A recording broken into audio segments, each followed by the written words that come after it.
You are listening to the Mark Lesko Podcast, a podcast by diehard fans for fans. Mark covers all things Penn State football and the Pittsburgh Steelers, as well as anything related to the sports and fitness world. Tune in weekly to listen to a couple of dedicated fans talk about these topics without filters. Thank you for listening to the Mark Lesko Podcast. What's up, Steeler Nation? Welcome to Mark Lesko Podcast. I'm your host, Jay Rod, and this is Steelers Central.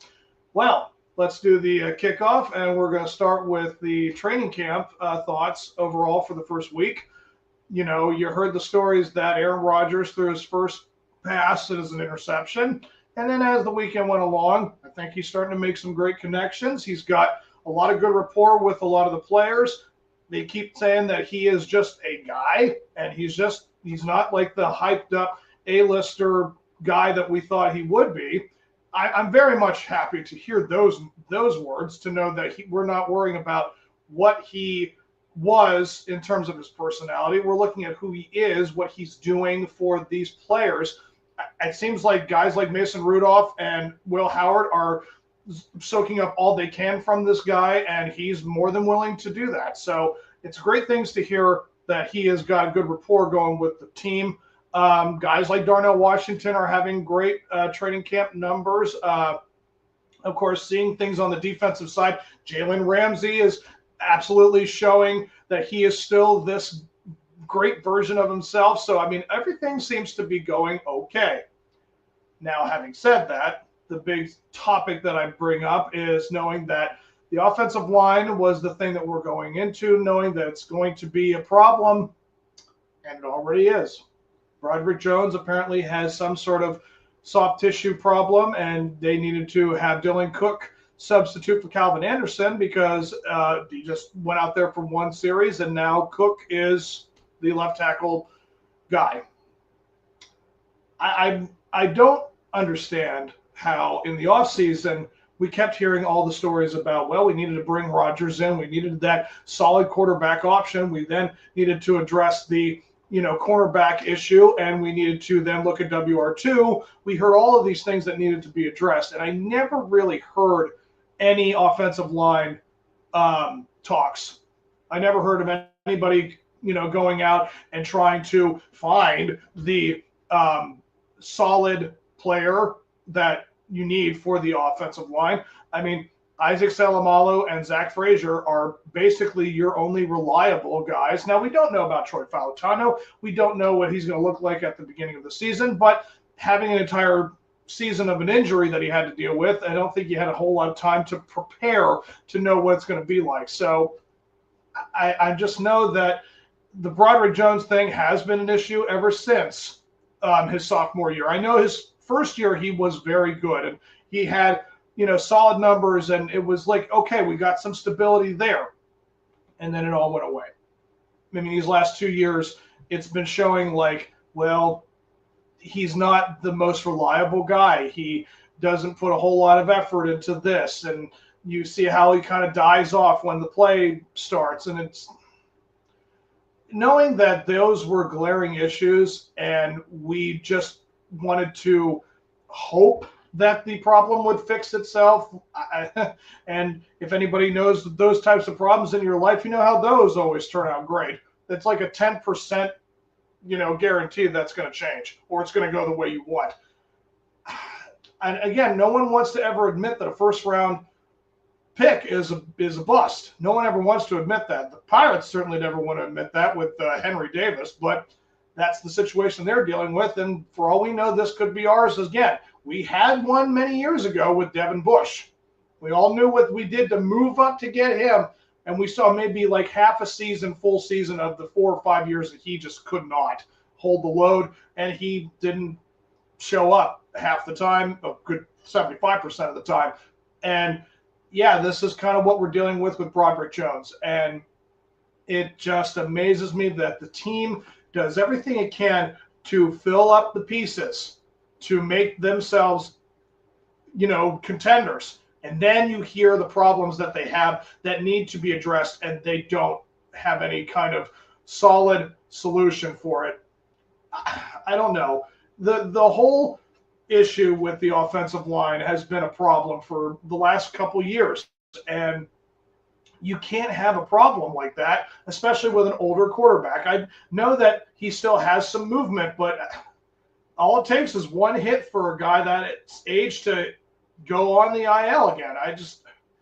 You know that this comes basically down to why this organization does basically 80 to 85% of things right, and then that one thing you don't address basically unravels the other stuff. Like, it's just insane to know that this team has all these pieces, and just one part of the offensive line just cannot get sustained or get kind of stability, anything. Like, it just can't do it. They just refuse to address this, and it makes it a vulnerability, and it makes it something that you can then be exposed for, and defenses will take advantage of it. And listen, folks, in the next segment, we talk about the AFC North. There's always defenses in the AFC North. It doesn't matter if the offense doesn't look good. The Ravens always have a great defense. The Bengals always have a great defense, and the Browns always have a great defense. So they will expose us and put us in our place pretty quick if the offensive line cannot hold a guy. And we saw what happened last year. I mean, Justin and Russell were running for their lives, constantly taking sacks. It's definitely something that should never be a problem. That should be something you always take care of. I've always believed myself that when you look at how a football team is structured, the lines do have to basically be in your top 3 priorities. You cannot, the weapons you do need. I know that you need them to score. You need them to make big plays happen on the other side of the ball. But if the lines aren't established, then it's going to make you vulnerable to doing anything and the other team will expose it. Like, it's so important for those things to be correct. And they're just constantly putting themselves in this position. And I just don't know why they didn't address it in the offseason. So, I love Omar Khan, but again, you got to be perfect when it comes to trying to make this team better. And that's one thing that just kind of is getting away from them. And I'm not saying it's like, well, it's going to make me shrink the numbers for their wins or anything, but it definitely is going to be something that where you're like, oh, we're going to try and get through this game as best as we possibly can, knowing this is our issue.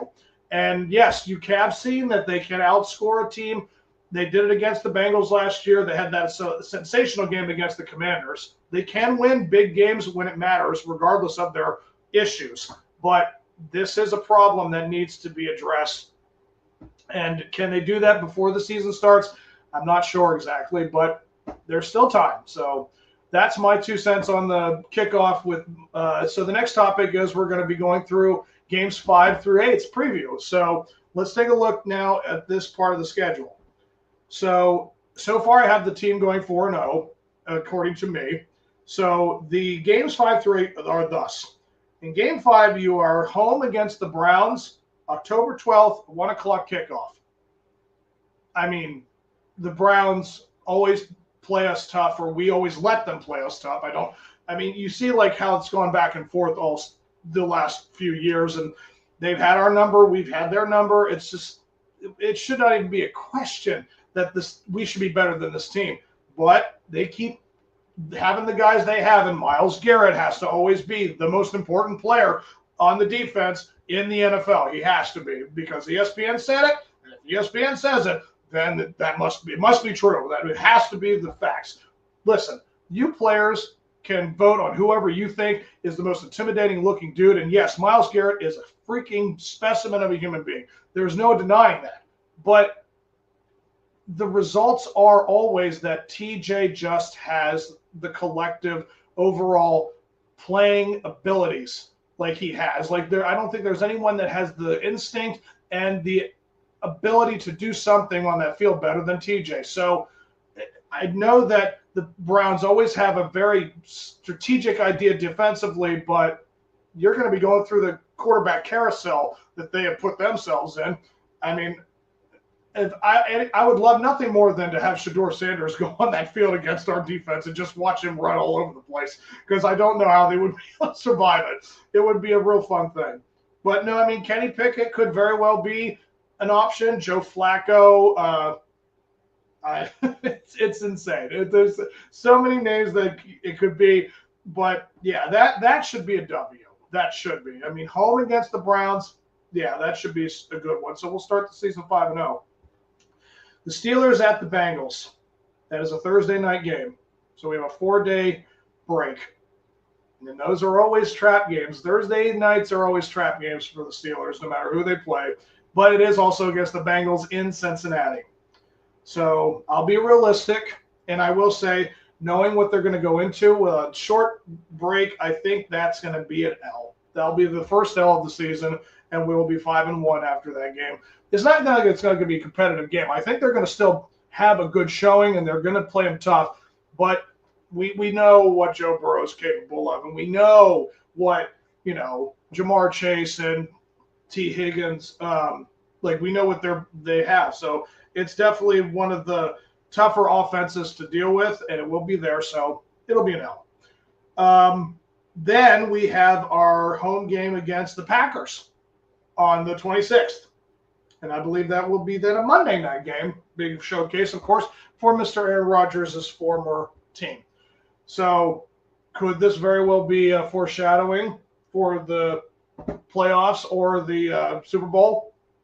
I mean, it seems like that would be kind of the ultimate setup for Aaron Rodgers to go to the Super Bowl twice in his lifetime and win both of them against the other team that he played for, and he won with the other team.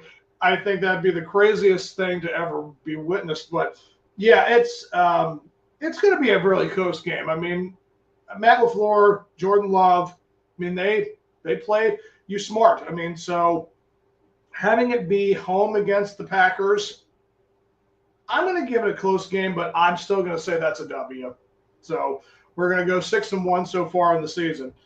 And then this is a game that I very much would like them to circle big on this calendar. The Colts come to the Steelers on November 2nd at a 1 o'clock game.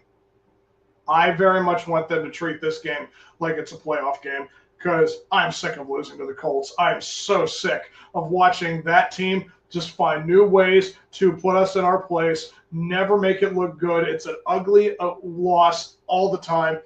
I just hope the defense is ready for it. I just want Aaron Rodgers to make this like this is the most important game of the week. And yeah, I think it's finally that time where they get over it, because I think both games were in Indianapolis when we played them. So the fact that it's going to be here, that gives us a huge advantage. And I'm going to say that's going to be a W as well. So we're going to start the season 7-1, according to me. And then we travel to Los Angeles, to the Chargers, against Jim Harbaugh. That'll be another Sunday night game. I know this is going to be Justin Herbert. It's definitely going to be an interesting matchup for sure. And again, West Coast, we're notorious for not really being in those games. Like we can win. I think we have like a 500 record, on the West Coast these last few years. But a team like the Chargers, it's going to be close. But I still think this is going to end up being another win. I do. I very much think this is going to show what the Steelers are capable of. And I think by that time in the season, they're going to have everything on all cylinders. I think they're going to really use this as a chance to showcase what they've got with all their players. And I think this is going to be another W. And I think it's going to start the season out 7-1. Wait. 7-1. Sorry, I'm trying to do that math. So I did 5-1. Or 5-0. 5-1. 6-1. 7-1. Yeah, so the first 8 games, I'm going to say they're 7-1. So, yeah, that should be a pretty good implication. I mean, or no, wait, I was supposed to stop the Colts. I was supposed to stop the Colts. Okay, yeah, so that's what threw me off. Yeah, we're 7-1 after that. So, sorry, got a little into that. Chargers, I was reading it wrong. So, yeah, those 4 games, they have been previewed, and I think that's what our record will be. We'll be 7-1. Yeah, you got to love when it's like this time of day. But yeah, so this is going to be very strong start to the season. I mean, I like what they have. They have a lot of great pieces. So every opponent that they have played so far up until this season is either someone that they can beat or they'll compete with. So there's absolutely no reason for this team to not have that kind of record by that point. So let's go to the 2-minute warning, close this out. I very much would like to know what the intentions are for the coaching staff. Like, I think that's another glaring thing that needs to be addressed. You look at this previews of the season, despite all these great players, like the coaching staff puts these players in these schemes and they do these kind of play calling on both sides where, Terrell Austin needs to prove himself. Pat Meyer, the offensive line coach, needs to prove himself. And Arthur Smith needs to prove himself too, because he has all of his players now. And it all, of course, goes back down to Tomlin, where we know that if it's a team that you're supposed to win, you lose. And it's supposed to, you lose, you show up. The inconsistencies of the coaching staff just always seem to be where it's at. Like, when you see the offensive line problems they have, like, how much of that is on coaching? How much of that is on conditioning? Do they get these guys available or prepared? And these last few years has shown that not to be the case. So the fact that these guys are back again, it's like you've got to prove that you actually deserve the job, as opposed to, well, we don't feel like going outside of our organization because, nobody likes to deal with us as I don't know. Like, I just feel like there's always something that goes wrong that never should have been a problem in the first place. And that is the annoying thing about, the frustrating thing about on the winning side of things, where it's like you are on a winning team and you're watching a team that knows how to be winners, but they don't do it consistently all the times. They never strike fear into the hearts of the other teams, especially in the AFC, where it's like, you've got the Kansas City Chiefs, you've got the Chargers, you've got the Bills. Like, these are all teams that have their established coaching staff, or they want to do something. So I don't understand how the Steelers, when they go at least a winning record every year, that they don't have at least something. But they've been figured out pretty quickly. So the fact that it's the same coaching staff, it's like, well, they're going to probably figure out really quick too. So I know that these players are talented, but they've got a big obstacle ahead of them with the coaching staff. So we'll keep monitoring that. And I hope you guys have enjoyed the episode. I enjoyed doing this for you guys. And until the next time, here we go, Steelers.